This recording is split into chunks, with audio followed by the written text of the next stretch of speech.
Imagine waking up tomorrow and blind before evening. That's the kind of permanent sentence these devices handed out. One of the most disturbing examples was the heavy metal torture mask. Locked onto victims' heads, some designed to blind, others to crush or humiliate. In harsher cases, eyes were gouged or burned with chemicals, leaving permanent scars. And it didn't take much to end up in one. Treason, blasphemy, even petty theft could earn you the mask. Pain rating, 8 out of 10. Brutal not only for the agony, but for the lifelong disfigurement and humiliation it carried. But the torture mask was just one example. Why did people invent punishments this brutal? Who actually got them? And what crime was bad enough to deserve this? And since you clicked on this video, don't act innocent. We're rating each one on a pain scale from 1 to 10. Let's go. Crushing by elephants. Elephants were once trained to trample victims. Sometimes the head was crushed instantly, other times it was done slowly, limb by limb. All you needed to do to deserve this was tax evasion, treason, or simple theft, and you'd be gifted with an elephant's foot. The pain rating sits at an 8 out of 10, because it could be quick and merciful, or dragged out in a long theatrical display. That unpredictability was part of the terror. Scaphism. The victim was trapped between two boats, force-fed milk and honey, then smeared with honey and left under the burning sun. Insects and rodents did the rest. The crime reserved for severe offenses like betrayal in ancient Persia. Pain, 7 out of 10. Prolonged exposure, relentless insect assault, and slow dehydration meant suffering that could last for days or even weeks. One recorded survivor reportedly lasted 17 days. Why did rulers choose this over a quicker death? Power theater. The rack. Back in the day, there were no lie detectors or truth potions. If they needed you to confess, you were placed on the rack, a stretcher that slowly dislocated joints and tore ligaments, often used until a confession was produced. In some cases, it was simply meant to inflict unbearable pain. The pain, 9 out of 10. Intense, mechanical, with psychological terror and lasting damage. Judas Cradle. Imagine being lowered onto a sharp wooden pyramid, your own body weight driving you deeper and deeper. It was often reserved for political or sexual crimes, the so-called serious offenses of Inquisition-era justice.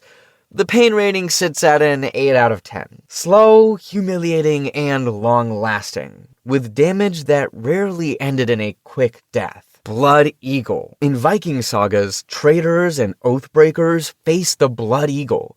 Ribs severed, lungs pulled out, spread like wings. A pain level of 9 out of 10. Savage, mutilating, unforgettable. But here's the catch. Historians aren't sure if it really happened, or if Vikings were just really committed to terrifying poetry. Real or not, the legend alone was enough to make enemies behave. And what comes next makes this look merciful. Rat torture and rectoscope. Today, guns are weapons, but in the 16th century, rats were weapons. Prisoners were tied down, a rat pressed against their body, in a container heated until the animal had only one escape, burrowing inward. In some cases, the cruelty was refined into the rectoscope, a device designed to guide the rat into your body's exit, turning panic into a weapon of precision. This was the tool of secret police and interrogators, used on political prisoners, rebels, or anyone branded a threat. Pain rating, 12 out of 10. Primal, unstoppable, and as psychological as it was physical. The next method used actual guns as the executioner. Blowing from a gun. The poor victims were tied directly to the mouth of a cannon, and when it fired, their bodies were obliterated in an instant. It was used under colonial regimes to crush rebellion and mutiny. Less for justice and more for spectacle. Pain rating, technically 0 out of 10. Instant death. But the terror rating? Off the charts. It wasn't meant to hurt the victim, it was meant to horrify everyone watching. Boiling alive. You just needed to be caught poisoning someone and you would be lowered into a cauldron of boiling oil or tar. Compared to this, prison would have felt like paradise for these guys. Pain rating, 11 out of 10. Searing agony condensed into minutes, often carried out in public as a warning. And if boiling someone alive wasn't theatrical enough, hanged, drawn, and quartered was a full-on performance. For high treason in England, death was was turned into theater. The condemned were dragged to execution, half-hanged, disemboweled, beheaded, then cut into quarters and displayed. Pain rating 10 out of 10. Multi-stage, public, and designed to humiliate as much as kill. Sawing.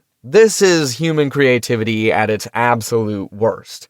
Unfortunate criminals, sorry, I meant victims, were hung upside down and sawn straight through the torso, kept alive longer because the brain stayed supplied with blood. Pain rating 20 out of 10. Slow, conscious, and excruciating. You wouldn't wish this for even your worst enemy. And just when you think it couldn't get any more grotesque, the next method made the weapon of choice even stranger. Bamboo torture. Nature itself turned into the executioner. Prisoners were tied down over young bamboo shoots, or had stalks inserted into their bodies. As the plant grew, it pierced and expanded through flesh. Some accounts describe victims left for days as the bamboo slowly impaled them. Pain rating 9 out of 10. Not just physical agony, but prolonged suffering mixed with infection and decay. Heretic's fork. Pain 5 out of 10. A metal collar with forks pressed under the chin and chest, forcing the head upright. It didn't kill. It kept victims awake, racked with neck and jaw pain. Used on heretics and dissenters, its real weapon was sleep deprivation and slow psychological breakdown. Why did people allow all this bizarre punishment? Imagine you're in the crowd. You cheer not because you enjoy it, but because silence might get you on the platform next.